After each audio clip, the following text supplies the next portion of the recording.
الحمد لله نحمده ونستعينه ونستغفره ونؤمن به ونتوكل عليه ونعوذ بالله من شرور أنفسنا ومن سيئات أعمالنا من يهده الله فلا مضل له ومن يضلله فلا هادي له ونشهد أن لا إله إلا الله وحده لا شريك له ونشهد أن سيدنا وسندنا ونبينا ومولانا محمدا عبده ورسوله أما بعد فأعوذ بالله من الشيطان الرجيم بسم الله الرحمن الرحيم والله ذو الفضل العظيم وقال الله تبارك وتعالى في مقام آخر ولا تبذروا إن المبذرين كانوا إخوان الشياطين عن أبي بكر الصديق رضي الله تعالى عنه عن النبي صلى الله عليه وسلم قال ينزل الله إلى السماء الدنيا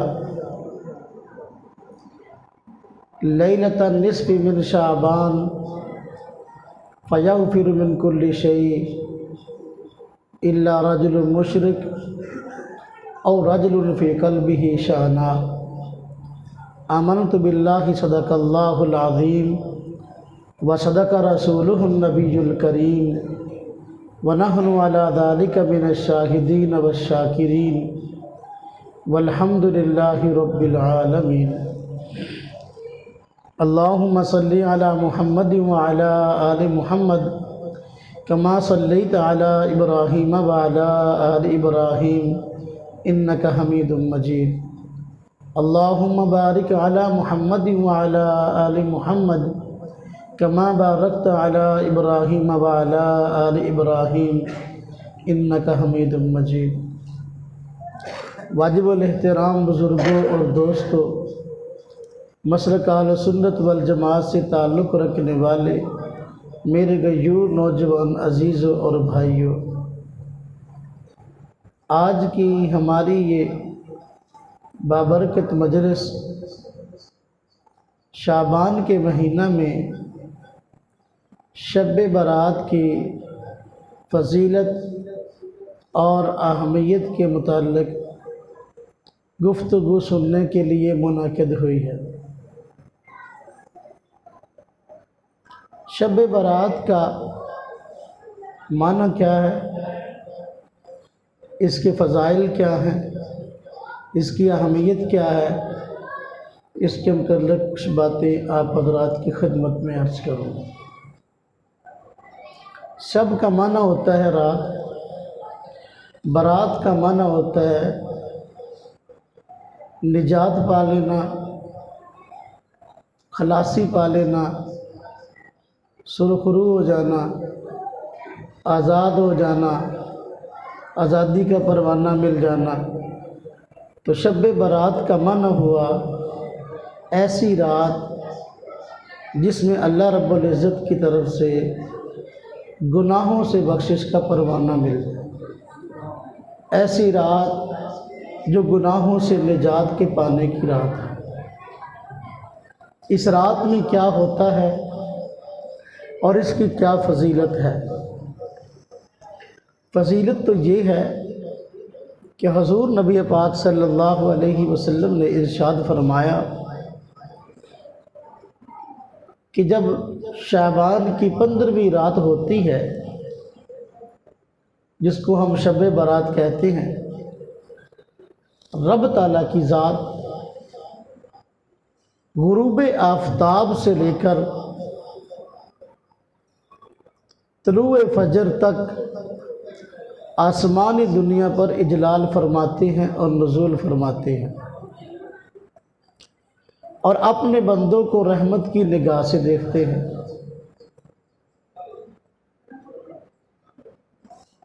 شب برات کے علاوہ عام مواقع میں احادیث میں آیا ہے کہ اللہ تبارک و تعالی رات کے آخری پہر میں آسمان دنیا پر اجلال اور نزول فرماتے ہیں، جبکہ اس رات کی فضیلت یہ ہے کہ جو ہی 14ویں تاریخ کا سورج غروب ہوتا ہے اور 15ویں شعبان کی رات شروع ہوتی ہے، رب تعالیٰ کی ذات آسمان دنیا پر اجلال فرماتے ہیں۔ یہ بہت بڑی فضیلت کی بات ہے۔ ذات باری تعالیٰ اپنے بندوں پر نظر رحمت فرماتے ہیں، اور رب تعالیٰ کی طرف سے منادی کی جاتی ہے کہ کوئی بندہ ایسا ہے جو اللہ رب العزت سے مغفرت چاہتا ہو کہ میں اس کو بخشوں، ہے کوئی مصیبت زدہ جو مصیبت سے چھٹکارا چاہتا ہو کہ اس کو اس کی مصیبت سے نجات دوں، ہے کوئی تنگ دست جو روزی کی کشادگی چاہتا ہو کہ اس کی روزی کو کشادہ کرو، رب تعالیٰ کی ذات خود پکار رہی ہوتی ہے، اور رب تعالیٰ کی ذات اس رات مغفرت مانگنے والوں کی مغفرت فرماتی ہے، مصیبت زدہ لوگوں کی التجا کو سنتی ہے اور مصیبت کو دور کرتی ہے۔ رزق کی تنگی میں مبتلا لوگ اللہ رب العزت سے آہو زاری کرتے ہیں تو ان کو رزق میں کشادگی عطا فرماتی ہے۔ اس رات کی فضیلت یہ ہے، حضور نبی پاک صلی اللہ علیہ وسلم نے ارشاد فرمایا، رب تعالیٰ کی ذات اس رات میں بے شمار بندوں کی مغفرت فرماتی ہے۔ مثال سے بات سمجھائی کہ قبیلہ بنو کلب کی بکریوں کے جسم پر جتنے بال ہیں ان کے بالوں کے برابر اللہ رب العزت بندوں کی مغفرت فرماتی ہے۔ قبیلہ بنو کلب یہ عرب کا معروف قبیلہ ہے، دوسرے قبیلوں کی بنسبت اس قبیلہ کی جو بکریاں ہوتی تھیں ان کے جسم پر دوسری بکریوں کے بنسبت بال زیادہ ہوتے تھے، اس لیے آپ نے بطور مثال کے قبیلہ بنو کلب کی بکریوں کا تذکرہ فرمایا ہے۔ بکری کے جسم پر کتنے بال ہیں انسان شمار نہیں کر سکتا۔ فرمانے کا مقصد یہ ہے کہ رب تعالیٰ کی ذات بے حساب بے شمار لوگوں کی مغفرت فرماتی ہے، اور اس رات میں رب تعالیٰ کی طرف سے کچھ اہم فیصلے کیے جاتے ہیں۔ حدیث مبارک میں حضور نبی پاک صلی اللہ علیہ وسلم نے ارشاد فرمایا کہ شب برات آتی ہے تو اگلے سال تک جتنے انسانوں نے اس دنیا میں آنا ہوتا ہے ان کی لسٹ فرشتوں کو فراہم کی جاتی ہے۔ جتنے لوگوں نے اس دنیا سے جانا ہوتا ہے ان کی لسٹ ملک الموت کو سپرد کی جاتی ہے۔ حضور نبی پاک صلی اللہ علیہ وسلم نے ارشاد فرمایا کہ انسان بسا اوقات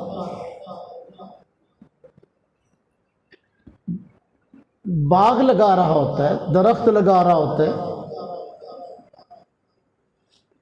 اور اس کی سوچ یہ ہوتی ہے کہ یہ جو میں درخت لگا رہا ہوں، باغ لگا رہا ہوں، اس کے پھل کھاؤں گا، حالانکہ اس کی موت کا فیصلہ ہو چکا ہوتا ہے۔ انسان شادی کرتا ہے، اس کے ذہن میں ایک لمبا چوڑا مستقبل ہوتا ہے، نئی نئی شادی ہوتی ہے تو کئی طرح کی امیدیں ذہن میں لیے ہوتا ہے، حالانکہ اس کی موت کا وقت اگلے سال میں طے ہو چکا ہوتا ہے اور بتا دیا جاتا ہے فرشتوں کو۔ تیسری مثال بھی آپ نے فرمایا، تیسرے فرد کا تذکرہ کرتے ہوئے فرمایا کہ انسان بسا اوقات مکان بنا رہا ہوتا ہے، اس کے ذہن میں ہوتا ہے مکان بنانے والے کے مکان بناؤں گا، اس میں میں رہوں گا، لیکن اس کی موت کا وقت قریب آ چکا ہوتا ہے۔ تو یہ شب برات، اس میں یہ اہم فیصلے ہوتے ہیں، رب تعالیٰ کی طرف سے مغفرت کی منادی ہوتی ہے اور مغفرت ہوتی ہے،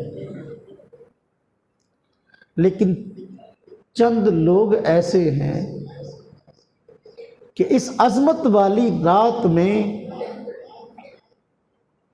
بھی ان کی مغفرت نہیں ہوتی۔ وہ 8 قسم کے لوگ ہیں، توجہ کرنا ذرا، جو آپ کے ساتھ سوئے ہوئے حضرات، ذرا ان کو جگا دی تو ہو سکتا ہے ان کا فائدہ ہو جائے۔ 8 قسم کے لوگ وہ ہیں جن کی شب برات میں مغفرت نہیں ہوتی، بخشش نہیں ہوتی، اللہ رب العزت کی ذات ان کو نظر رحمت سے نہیں دیکھتے۔ یقیناً وہ ایسے بڑے مجرم ہوں گے اور ان کا ایسا بڑا گناہ ہوگا جو رب تعالیٰ کی ذات کے ہاں بہت بڑا گناہ ہے، اس لیے اس عظمت والی رحمت والی رات میں بھی اللہ رب العزت ان کو نظر رحمت سے نہیں دیکھتے اور ان کو نہیں بخشتے۔ ان میں نمبر 1 فرمایا مشرک، شرک کرنے والا آدمی۔ شب برات میں بے شمار لوگوں کی مغفرت ہوتی ہے، لیکن مشرک کی مغفرت نہیں ہوتی۔ وجہ،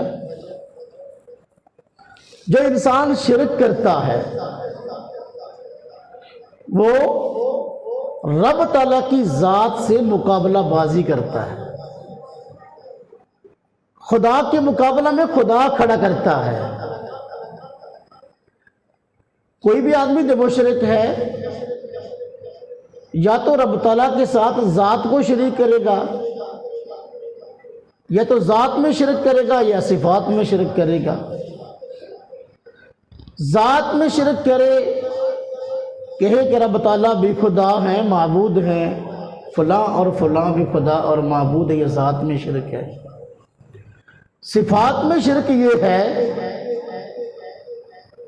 کہ جو صفات رب تعالیٰ کی ہیں اس کا نظریہ یہ ہو کہ یہ صفات رب تعالیٰ کی بھی ہیں اور رب تعالیٰ کے علاوہ فلاں فلاں کی بھی ہیں، یہ صفات میں شرک ہے۔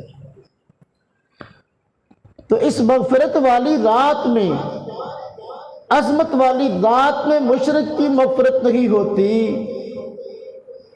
کیونکہ وہ رب تعالیٰ کا مقابل کھڑا کرتا ہے، اور دنیا میں کوئی بھی آدمی اپنے مد مقابل کو برداشت نہیں کرتا، تو رب تعالیٰ کی ذات اپنا مد مقابل کیسے برداشت کرے گی؟ اس لیے قرآن کریم میں اللہ رب العزت نے ارشاد فرمایا ہے، ان اللہ لا یغفر ان یشرک بہ ویغفر ما دون ذلک لمن یشاء۔ اللہ پاک خود فرماتے ہیں کہ رب تعالیٰ کی ذات شرک کو معاف نہیں کرتی، اس کے علاوہ باقی گناہوں کو معاف کر سکتی ہے اگر چاہے تو، شرک کی معافی نہیں ہے۔ جب تک انسان شرک کے مرض میں مبتلا ہے اور اسے توبہ نہیں کر رہا، کتنے ہی اچھے اعمال ساتھ کر رہا ہو، اللہ کے ہاں ان کے اعمال کی ایک ذرہ کے برابر بھی قیمت نہیں ہے۔ دوسرا وہ آدمی جس کی شب برات میں مغفرت نہیں ہوتی، کینہ پرور، دوسرے اپنے بھائی کے متعلق، رشتہ دار کے متعلق، عزیز کے متعلق کینہ رکھنے والا، دل میں بغض رکھنے والا، کینہ پرورت کی مغفرت نہیں ہوتی۔ کسی دوسرے مسلمان کے متعلق بغض اور کینہ رکھنا اس کی شخصیت کو نقصان پہنچانے کے لیے ہے۔ اللہ رب العزت نے انسان کو عزت عطا کی ہے۔ اللہ فرماتے ہیں وَلَقَدْ كَرَّمْنَا بَنِي آدم، ہم نے آدم علیہ السلام کی اولاد کو عزت عطا کی ہے۔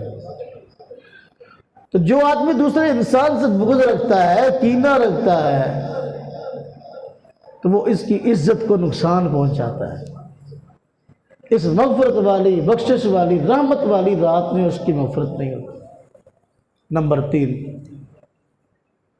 فرمایا ایک حدیث مبارک میں کہ وہ آدمی جو کسی کو ناحق قتل کرے، شب برات میں اس کی بھی مغفرت نہیں ہوتی۔ ناحق قتل کرنے کا مطلب یہ کہ اس آدمی نے کوئی جرم نہیں کیا، اس کو قتل نہیں کیا، یا کوئی ایسا جرم نہیں کیا جس کی وجہ سے وہ واجب القتل ہو، ناحق بغیر کسی قصور کے اس کو قتل کر رہا ہے، تو ایسے آدمی کی شب برات میں مغفرت نہیں ہوتی۔ نمبر 4 فرمایا بدکار عورت، وہ عورت جو اپنے خامد کے علاوہ دوسروں سے اپنی خواہشات کو پوری کرتی پھرے، فرمایا اس شب مغفرت میں ایسی عورت کی مغفرت نہیں ہوتی۔ نمبر 5 فرمایا کہ ایسا آدمی جو دوسروں سے رشتہ داری توڑتا ہے، بائیکاٹ کرتا ہے، اور رشتے ناتے جو ہے کاٹ کر ان سے الگ ہو جاتا ہے، خود دوسروں سے بائیکاٹ کرتا ہے رشتہ داروں سے، یا دوسروں کو کرواتا ہے، اس فعل بد میں مبتلا ہے، ایسے آدمی کی مغفرت شب برات میں نہیں ہوتی۔ نمبر 6 فرمایا کہ جو آدمی اپنی شلوار ٹخنے سے نیچے رکھے، اپنا ازار، اپنا تہبند ٹخنے سے نیچے رکھتا ہو، تو شب برات میں اس کی مغفرت نہیں ہوتی۔ حضور نبی پاک صلی اللہ علیہ وسلم نے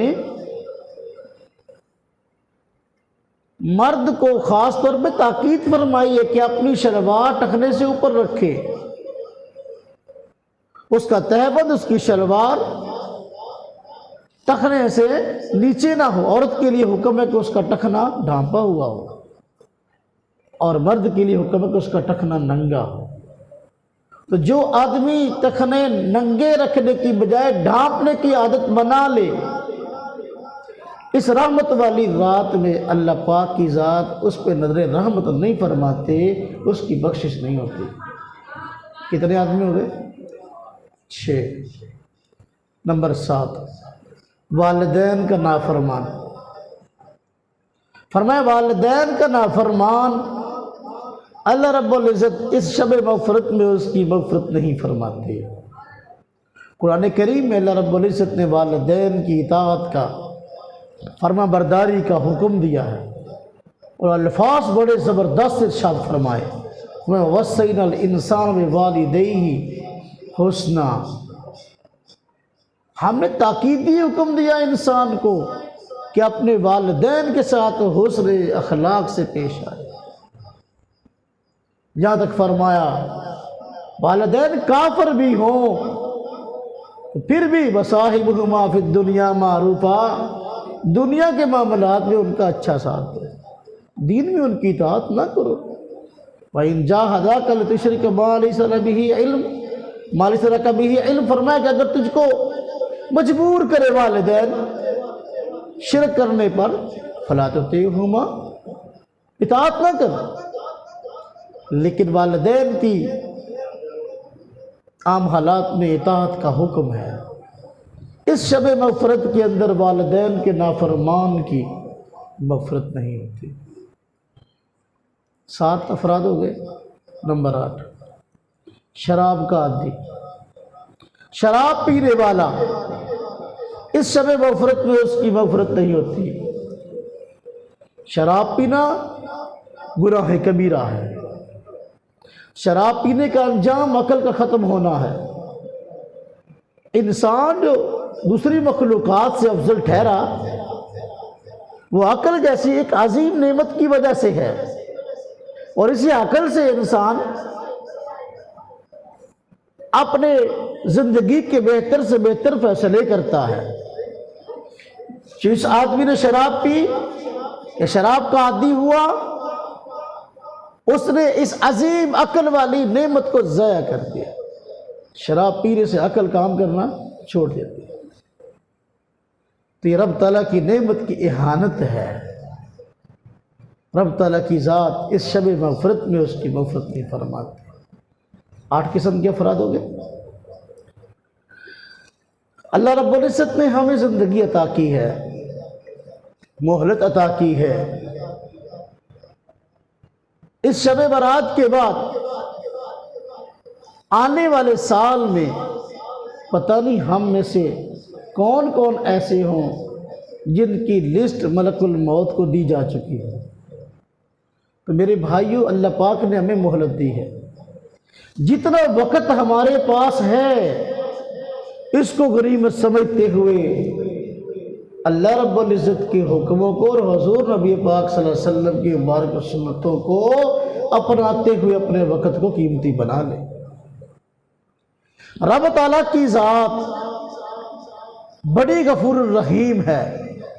وہ یہ نہیں چاہتی کہ لوگ اس کے سامنے گناہوں سے لتڑے ہوئے آئیں۔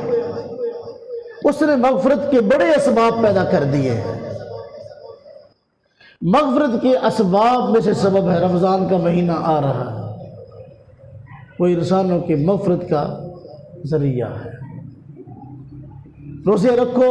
حضور نبی پاک صلی اللہ علیہ وسلم نے فرمایا، من صام رمضان ایمانا واحتسابا غفر له ما تقدم من ذنبی۔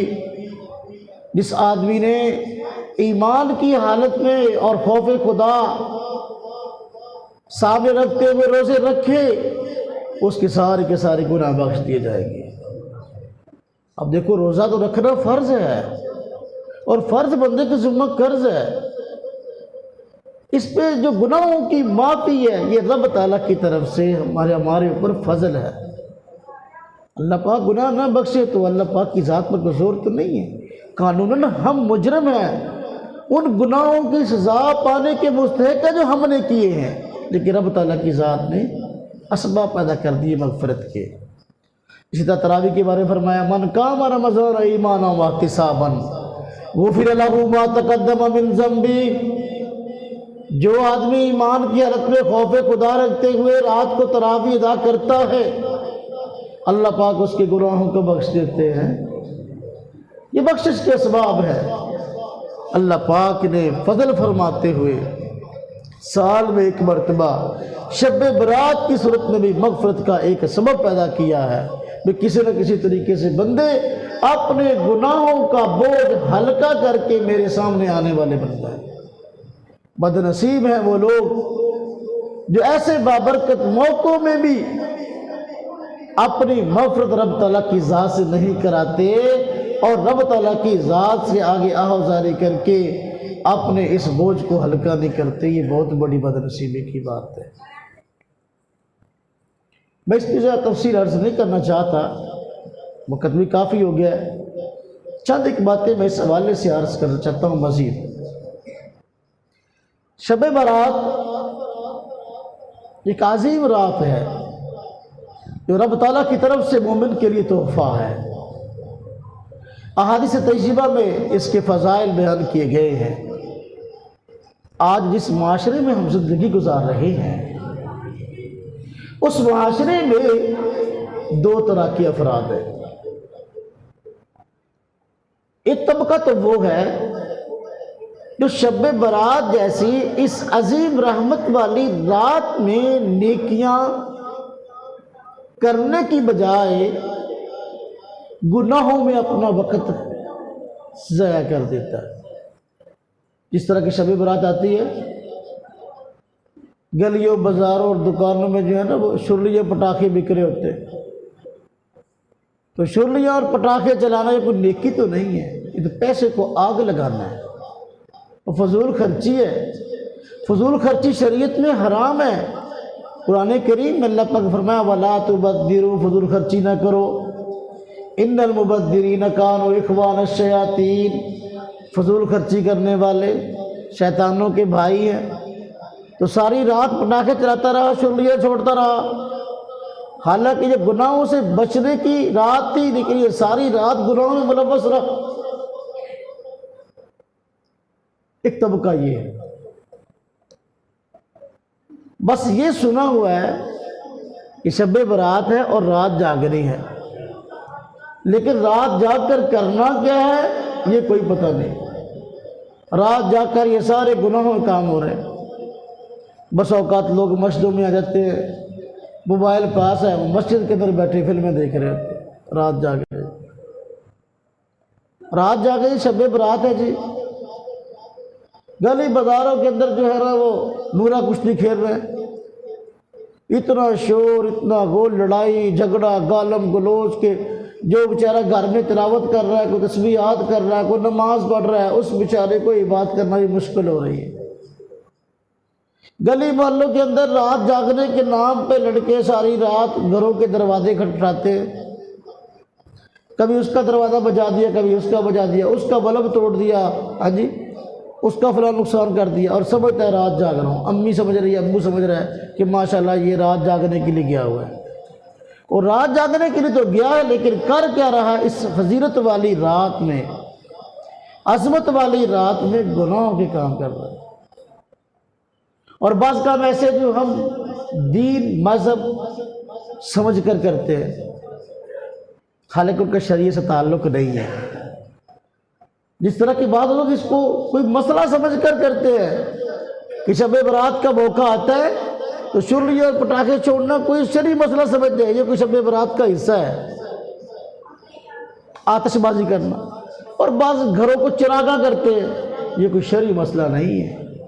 حضور نبی پاک صلی اللہ علیہ وسلم یہ نہیں فرمایا کہ جب شب برات آئے تو چراغاں کرو، او بھائی اپنے دلوں کو روشن کرنے کا حکم ہے، یہ دل کی تاریکیوں ختم کیا جائے، یہ گناہ کا زنگ جو ہے اس کو اتارا جائے، اس کو اتارنے کا حکم ہے۔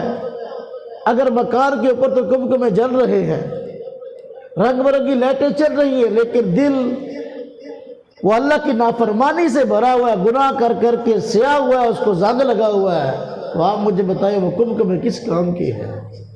اس کا شریعت سے کوئی تعلق نہیں، نہ حضور نبی پاک صلی اللہ علیہ وسلم نے ایسی کوئی ترغیب دی ہے۔ میں پڑھ رہا تھا ایک جگہ پر لکھا تھا کہ برامکا کے کچھ آتش پرست لوگ تھے، برامکا ایک جگہ کا نام ہے،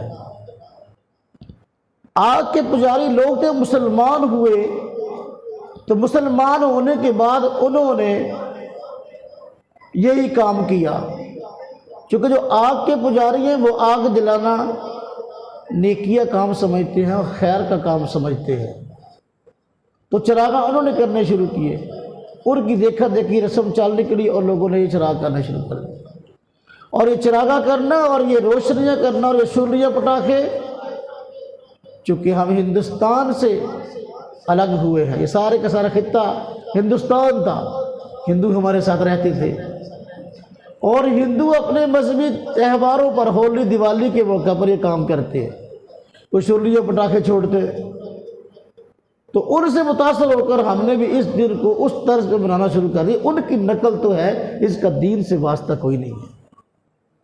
تو ایک طبقہ یہ ہے جو اس رات کے اندر یہ کام کرتا ہے، یا تو گناہوں میں مبتلا یا ایسے کاموں میں جو نیکی نہیں ہے لیکن نیکی خیال کر کے لگا ہوا ہے، اور بعض لوگ حلوہ پکا کے، پوڑیاں پکا کے یہ لوگ گھروں میں بھیجنا کچھ ثواب سمجھتے ہیں، جبکہ اس رات میں یہ کوئی عمل حضور نبی پاک صلی اللہ علیہ وسلم نے صحابہ کرام نے، تابعین نے، اسلاف بزرگان دین نے نہیں بتایا۔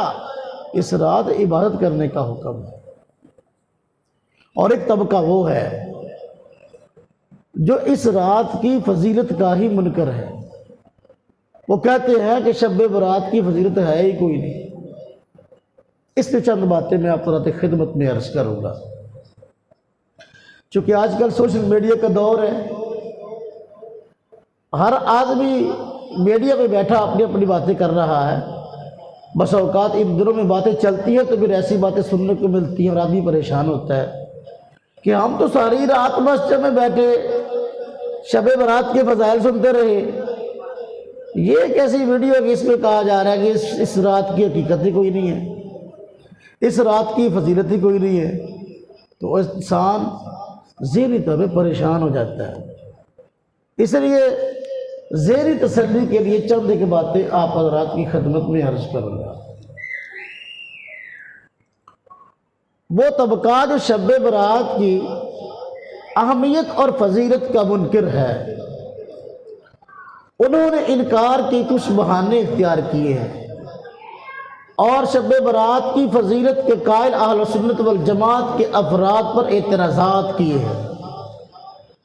ان کا پہلا اعتراض کہ جو لوگ شب برات کی اہمیت اور فضیلت کے منکر ہیں، ان کی طرف سے پہلا اعتراض یہ ہے کہ اس رات کی کوئی فضیلت موجود نہیں، بلکہ یہ شب برات جو ہے یہ شیعوں نے ایجاد کی ہے، اور شیعوں کا جو 12واں امام ہے جس کو مہدی منتظر کہتے ہیں، اور وہ ایک وقت میں پیدا ہوا اور اس کے بعد ایک غار سرہ من رآ کے نام سے اس میں چھپا ہوا ہے، تو وہ موجود ہے، کہتے ہیں کہ اس کی پیدائش کا دن ہے، اور اس رات میں وہ اس کی پیدائش کی خوشی مناتے ہیں۔ تو یہ شب برات ان کی نکالی ہوئی ہے، اس کا سنیوں کے ساتھ، مسلمانوں کے ساتھ تعلق نہیں ہے۔ توجہ کرنا، یہ بات بالکل غلط ہے، اس کا حقیقت سے کوئی تعلق نہیں ہے۔ اس کی چند ایک وجوہات میں عرض کرتا ہوں۔ نمبر 1، شیعہ حضرات اور سنی حضرات، ان حضرات کے زندگی گزارنے کے طور طریقوں میں زمین و آسمان کا فرق ہے، مذہبی تہواروں میں اور تہوار کے منانے میں زمین و آسمان کا فرق ہے۔ اہل سنت والجماعت کے مسلک کے لوگ شب برات اس لیے نہیں مناتے یہ کسی امام کی پیدائش کا وقت ہے۔ اہل سنت والجماعت کے ہاں تو حضرت امام مہدی علیہ رضوان ابھی پیدا ہی نہیں ہوئے۔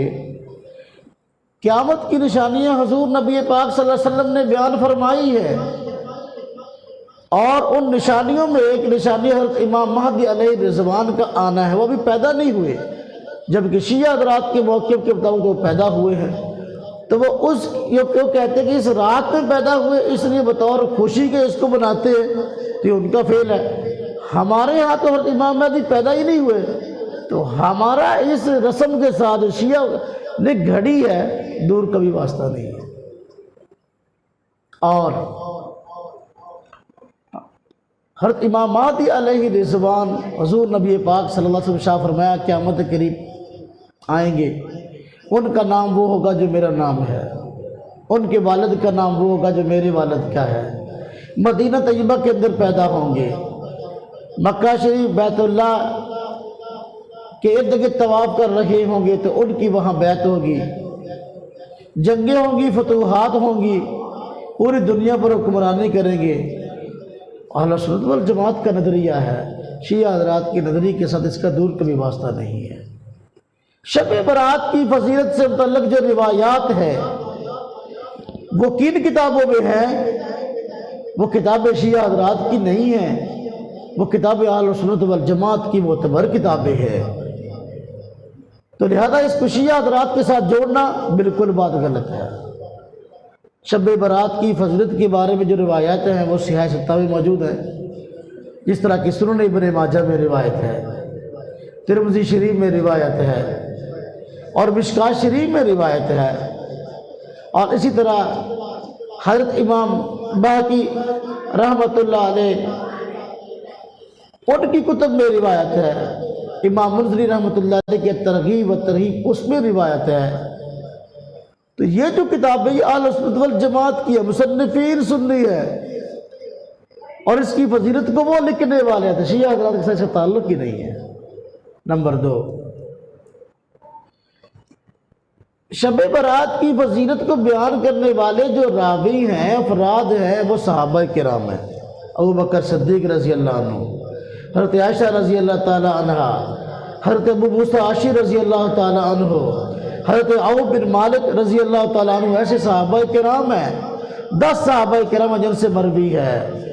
جس طبقے کے ساتھ ہمیں جوڑا جا رہا ہے اس طبقے کا صحابہ کرام کے ساتھ دور کا بھی تعلق نہیں ہے، وہ تو صحابہ کرام کا مخالف طبقہ ہے۔ یہ کیسے ہو سکتا ہے تہوار شیعوں کا ہو روایت کرنے والے ابو بکر صدیق ہوں، تہوار شیعوں کا ہو روایت کرنے والی حضرت عائشہ صدیقہ رضی اللہ تعالیٰ عنہ، تو لہذا اس کا حقیقت سے دور کا بھی تعلق نہیں ہے۔ نمبر 3، شب برات سے متعلق جو روایات ہے، اہل سنت والجماعت کا کوئی ایک طبقہ اس کی فضیلت کا قائل نہیں، بلکہ سارے کے سارے طبقات جو ہے اس کی فضیلت کے قائل ہے۔ فقہاء کرام، محدثین تو ہے ہی ہیں، جس طرح میں نے عرض کیا، فقہاء کرام میں چاروں فقہ کے ماننے والے شب برات کی فضیلت کے قائل ہے، حالانکہ شیعہ حضرات ان چاروں کو نہیں مانتے۔ امام شافعی رحمۃ اللہ علیہ نے کتاب العلوم کے اندر اس کی فضیلت کو بیان فرمایا ہے۔ امام احمد رحمۃ اللہ علیہ نے مسند احمد میں اس کی فضیلت کو ذکر کیا ہے، اور مالکیہ کے معتبر ترین عالم دین علامہ ابن الحاج نے اپنی کتاب المدخل میں اس کے فضائل کو ذکر کیا ہے۔ احناف تو اپنی کتاب میں ذکر کرتے ہی کرتے ہیں۔ مفسرین میں تفسیر ابن کثیر ہے، تفسیر کبیر ہے، آپ دیکھیں مفسرین اس کو روایت کر رہے ہیں۔ صوفیاء کے چاروں طبقے، خواہ وہ قادریہ ہوں، نقشبندیہ ہوں، چشتیہ ہوں، سہروردیہ ہوں، چاروں اس کے فضیلت کے قائل ہے، حالانکہ شیعہ حضرات کا ان چاروں سے کوئی تعلق ہی نہیں ہے۔ تو ہر لحاظ سے یہ بات غلط معلوم ہوتی ہے۔ جن لوگوں نے کہا کہ یہ شب برات یہ شیعوں کے امام مہدی کی پیدائش کی رات ہے اور اس میں وہ لوگ خوشیاں مناتے ہیں، تو اس لیے اس کی فضیلت پر انہوں نے روایات گھڑی ہے، تو اس کا حقیقت سے دور کا بھی واسطہ نہیں ہے۔ اگر کوئی کام شیعہ کرتے ہوں تو کوئی ضروری تو نہیں کہ اسی کام کرنے کی وجہ ہمارے پاس بھی وہی ہو، ہمارے پاس وجہ اور ہو سکتی ہے۔ ہمارے پاس وجہ تو یہ کام ہے جو میں نے آپ کو عرض کی کہ رب تعالیٰ کی ذات بندوں کی مغفرت فرماتی ہے۔ اور اسی طرح اس میں دوسرا سوال ایک آدمی نے کتاب لکھی ہے شب برات کیا ہے اور شب برات کی حقیقت، اس میں اس طرح کے اعتراضات کیے ہیں۔ ایک اعتراض یہ کیا ہے کہ دیکھو شیعہ حضرات چونکہ صحابہ کرام پہ تبرہ کرتے ہیں تو اس لیے اس کا نام ہے شب برات، تبرہ کی رات۔ برات کا لفظ اور تبرہ کا لفظ دونوں کا معنی ایک ہے، اور وہ ہے بیزاری کا اعلان، لا تعلقی کا اعلان۔ شیعہ حضرات چونکہ اس رات میں صحابہ کرام سے لا تعلقی کا اعلان کرتے ہیں، اس لیے اس کو شب برات کہتے ہیں، اس لیے کہ برات کا معنی اور تبرہ کا معنی ایک ہے۔ یہ بات بھی غلط ہے۔ دوسرا اعتراض بھی جہالت پر مبنی ہے۔ اس کی وجہ یہ ہے کہ براءت کا معنی ہر جگہ پر تبرہ والا نہیں ہے، نہ تبرہ کا معنی ہر جگہ برات والا ہے۔ براءت جو ہے عربی لغت کی کتابیں کھول کے دیکھیں، علماء نے لکھا ہے، مصباح اللغات عربی لغت کی معروف کتاب ہے، اس میں لکھا ہے کہ برات کا لفظ باری یبرأ باب سابعہ سے ہے، جس کا معنی خلاصی پانا اور نجات پانا۔ جبکہ جو تبرہ ہے وہ تبرہ سے جس کے معنی بیزار ہونا، لا تعلق ہونا۔ تو جب دونوں کا معنی الگ الگ ہے تو پھر یہ کہہ رہا ہے کہ ہر جگہ پر دونوں کا معنی ایک ہے، یہ بات غلط ہے۔ خود قرآن کریم کے اندر اللہ رب العزت نے اس لفظ کو استعمال فرمایا، ارشاد فرمایا گیا اکفارکم خیر من اولئکم ام لکم براۃ فی الزبر۔ قرآن پاک میں برات کا لفظ آیا ہے، کیا تمہارے کفار خیر من اولئکم ان کے ہاں بہتر ہے؟ ام لکم براۃ فی الزبر، کیا تمہارے لیے صحیفوں میں معافی نامہ لکھا گیا؟ برات معنی معافی ہے، اور شب برات میں برات جو ہے نا اس کا معنی معافی ہے۔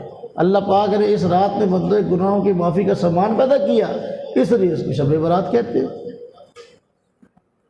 اور ایک حدیث مبارکہ میں ترمذی شریف میں روایت ہے، آپ نے سنی ہوئی ہے نمازی لوگوں نے، حضور نبی پاک صلی اللہ علیہ وسلم نے 40 راتیں تکبیر اولیٰ کے ساتھ پڑھنے والے کو ایک خاص فضیلت سنائی ہے۔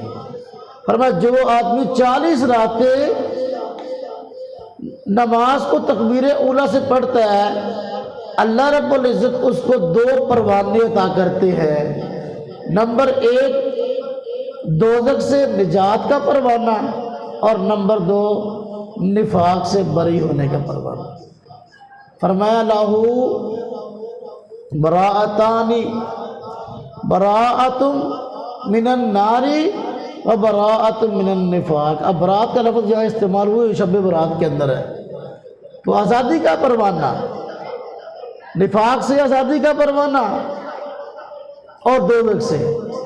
یہ بھی چونکہ رات دوزخ سے آزادی کے پروانے کے طور اللہ پاک نے رکھی ہے، اس لیے شب برات کہتے ہیں۔ تو یہ کہہ رہا ہے کہ اس کا تعلق تبرہ سے، اور شیعہ تبرہ کرتے ہیں اس لیے شب برات اس کو کہتے ہیں، یہ بات بالکل غلط ہے، اور اس لفظ کی ہی حقیقت کو نہ جاننے کی وجہ سے، جہالت کی وجہ سے یہ بات پیدا ہوئی ہے۔ ایک اور اعتراض اس مسئلے پر ہوتا ہے کہ شب برات کی جو فضیلت ہے، تم کہتے ہیں اس رات کو شب برات، اس شب برات جو ہے یہ لفظ تو احادیث میں کہیں بھی نہیں آیا، اس رات کو شب برات کہیں بھی نہیں کہا گیا، تو تم نے اس کا نام شب برات کیسے رکھ لیا؟ احادیث کے اندر لیلۃ النصف من شعبان کا لفظ تو آیا کہ شعبان کی 15ویں تاریخ کی رات، لیکن اس کو شب برات تو کہیں نہیں حدیث کے اندر کہا گیا، تم نے اس کا نام یہ کیسے رکھا؟ تم اس کو شب برات کیسے کہتے ہو؟ ہم کہتے ہیں بلا وجہ، بالکل یہ بات ٹھیک ہے، شب برات کا لفظ حدیث پہ نہیں آیا، لیکن شب برات کی جو فضیلت ہے اس کے متعلق جتنی روایات ہیں اگر ان کو جمع کیا جائے ان کا حاصل وہی نکلتا ہے جو شب برات کے لفظ کا ہے۔ شب برات کا معنی نجات پانے کی رات، گناہوں سے نجات کی رات۔ اللہ رب العزت اس رات میں بندوں کی مغفرت فرماتے ہیں، تو لہذا روایات کا مفہوم یہی ہے، اس لیے اس کو شب برات کہا گیا۔ تو اس کو اگر نصف شعبان کی رات کہہ لیں یہ بھی ٹھیک ہے، شب برات کہہ لیں پھر بھی ٹھیک ہے۔ اب قرآن کریم میں جو نماز ہم پڑھتے ہیں اس کے متعلق جو الفاظ ارشاد فرمائے گئے، احادیث میں فرمایا گیا اقیم الصلاۃ، نماز قائم کرو۔ لفظ کیا ہے؟ صلاۃ قائم کرو۔ نماز کا لفظ تو نہ قرآن میں ہے نہ حدیث میں۔ کوئی آدمی کہے جی میں نماز نہیں پڑھوں گا، اس لیے کہ قرآن میں نماز کا لفظ ہی نہیں ہے۔ قرآن میں جو حدیث کے اندر نماز کا لفظ نہیں، صلاۃ کا لفظ ہے، یہ تم نے نماز کہاں سے نکال لی؟ تو بھئی یہ اپنا اپنا محاورہ ہے، اگر ایک چیز کا نام کوئی اور ہے محاورے کے طور پر یا عرف کے طور پر کوئی اور نام رکھ لیجیے، اس میں حرج نہیں ہے۔ صلاۃ بھی وہی ہے، ارکان مخصوصہ کے مجموعے کا نام، اور نماز بھی وہی ہے، ارکان مخصوصہ کے مجموعے کا نام۔ اس کو صلاۃ کہہ لو تو ٹھیک ہے، اس کو نماز کہہ لو تو ٹھیک ہے۔ سورج نکلنے کے فوراً بعد جو صبح کو نماز پڑھتے ہیں اس کو کہتے ہیں اشراق کی نماز، حالانکہ حدیث میں اشراق کا لفظ نہیں ہے۔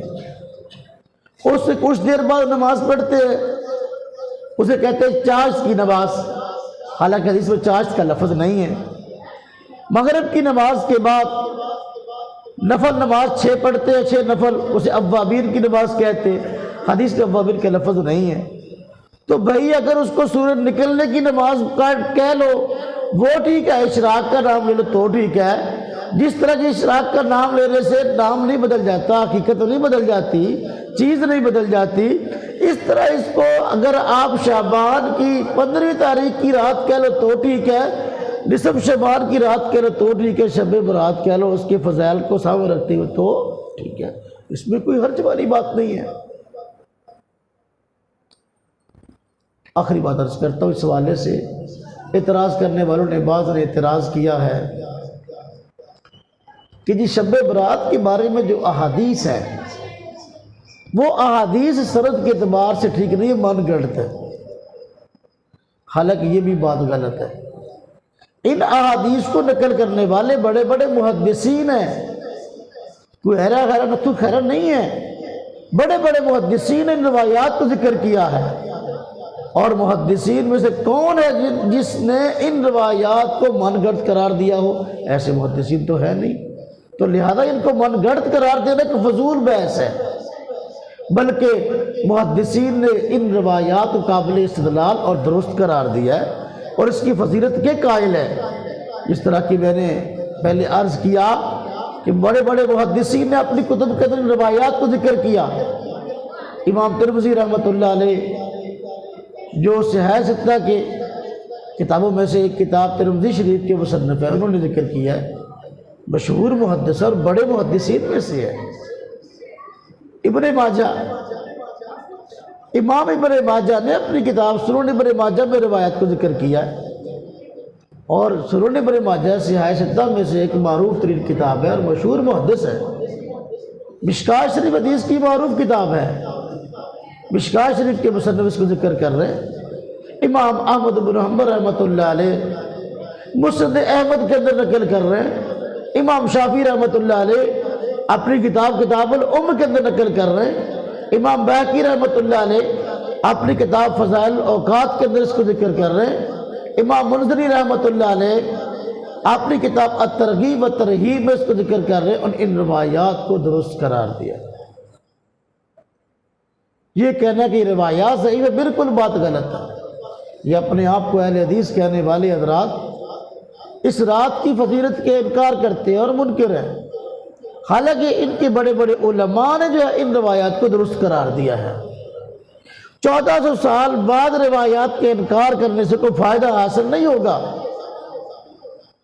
چنانچہ اہل حدیث حضرات کے جو بڑے علماء میں سے ہے ایک عالم علامہ ناصر الدین البانی، انہوں نے کتاب لکھی ہے سلسلہ احادیث صحیحہ، یہ میں کتابیں لے کر آیا اپنے ساتھ، سلسلہ احادیث صحیحہ۔ انہوں نے اپنی تحقیق کے مطابق اس میں صحیح روایات کو جمع کیا ہے، اور شب برات کی فضیلت سے متعلق جو روایات ہیں وہ سلسلہ احادیث صحیحہ کے اندر نقل کی گئی ہیں اور ان کو صحیح قرار دیا ہے۔ علامہ شعیب الارناؤط، یہ بھی غیر مقلد عالم ہیں، انہوں نے بھی اپنی تحقیقات میں ان روایات کو درست قرار دیا ہے۔ اور اسی طرح ابھی یہ کتاب چھپی ہے علامہ شمس الحق عظیم آبادی کی کتاب فتاویٰ، اس میں ان کی ایک تحریر ہے جس میں انہوں نے شب برات پر لکھی تھی، اور اس تحریر کو انہوں نے چھاپا ہے اور کہا کہ بھئی شب برات کی فضیلت سے متعلق جو روایات ہیں بالکل درست ہے اپنی جگہ پر۔ اور وہ ایک کتاب کا مقدمہ ہے جو ایک غیر مقلد عالم تھے، انہوں نے لکھی تھی عبدالغفور دانہ پوری، وہ بھی شب برات کی فضیلت پر کتاب تھی، اس پر تصدیق لکھی ہے۔ اور اسی طرح ان حضرات کا بڑا مدرسہ ہے جامعہ سلفیہ بنارس ہندوستان کے اندر، دارالعلوم دیوبند کی ٹکر کا مدرسہ ہے۔ تو وہ سعید بنارسی صاحب جامعہ سلفیہ بنارس کے جو ہے وہ بانی ہے، انہوں نے بھی اس کتاب کی تصدیق کی ہے اور شب برات کی فضیلت کے بارے میں جو حدیثیں ہیں ان کو درست قرار دیا ہے۔ تو باہر کا ایک شیطانی وسوسہ ہے کہ انسان کو بسا اوقات ایک فضیلت والی چیز سے، ایک عظیم چیز سے روک دیا جاتا ہے۔ شب برات کے بارے میں احادیث معتبر ہے اور اپنی جگہ موجود ہیں۔ تو ہمارے معاشرے میں دونوں طرح کے طبقے ہیں۔ ایک طبقہ وہ ہے جو فضیلت کو مانتا ہے لیکن اس کے باوجود ساری رات گناہ کے کاموں میں خرچ کر دیتا ہے، چھریاں پٹاخے چھوڑتے ہوئے۔ اور دوسرا طبقہ وہ ہے جو احادیث پر اعتراض کرتے ہوئے جو ہے وہ شب برات کی فضیلت کا انکار کرتا ہے، حالانکہ ان کی فضیلت اپنی جگہ موجود ہے۔ اس لیے اللہ پاک نے ہمیں مہرت دی ہے، یہ شب برات الحمدللہ ہمیں میسر ہو جائے تو یہ اللہ پاک کی طرف سے انعام ہے۔ تو اس انعام کی قدر کرتے ہوئے ہمیں اپنے گناہوں سے بخشش چاہنی چاہیے۔ اور حضور نبی پاک صلی اللہ علیہ وسلم نے ارشاد فرمایا، حضرت علی رضی اللہ عنہ سے روایت ہے کہ یہ جو رات ہے اس رات کو نماز پڑھا کرو اور اس کے اگلے دن کا روزہ رکھا کرو۔ تو 15ویں شعبان کی رات عبادت میں گزارنی چاہیے اور اگلے دن کا روزہ رکھنا چاہیے۔ بس اوقات دوست پوچھتے ہیں کہ رات کتنی کی جاگنی چاہیے؟ جو آدمی ساری رات جاگ سکتا تو ساری رات جاگ لے، جو ساری رات نہیں جاگ سکتا جتنی دیر جاگ سکتا ہے اتنی دیر جاگ لے، ساری رات جاگنا فرض نہیں ہے۔ اور اسلامی تاریخ سورج غروب ہونے کے بعد مغرب کی اذان سے شروع ہو جاتی ہے۔ جو آدمی رات کو لمبی رات تک نہیں جاگ سکتا مغرب کی نماز کے بعد جو ہے اعمال شروع کر دے، مغرب کی نماز پڑھے، نوافل پڑھنا شروع کر دے، تسبیحات، درود شریف جو بھی اس کو آتا ہے اس کو پڑھے، مغرب کے بعد سے عشاء تک اپنا معمول بنائے اور اس میں جو ہے نیک اعمال کر لے، اس کو بھی شب برات میں جاگنے کا ثواب مل جائے گا۔ بس اوقات دوست پوچھتے ہیں کہ شب برات میں اگر آدمی ساری رات نہ جاگ سکتا ہو کس وقت میں جاگنا افضل ہے؟ تو رات کا جو آخری پہر ہے، سحری کا وقت، تہجد کا وقت، فجر کی اذان سے گھنٹہ ڈیڑھ گھنٹہ پہلے کا وقت، یہ رات میں افضل ترین وقت ہے۔ اس میں جو آدمی جاگے گا اس کو اجر اور ثواب زیادہ ملے گا اور یہ بابرکت لمحات ہے۔ اس میں جاگنے کی کوشش کرے۔ اللہ رب العزت جو ہے ہم سب کا بیٹھنا قبول فرمائے اور اپنی شان شان اجر عظیم عطا فرمائے۔ اور جو کچھ کہا سنا گیا اللہ پاک اس کی برکت سے ہم سب کی تمام پریشانیوں کو دور فرمائے۔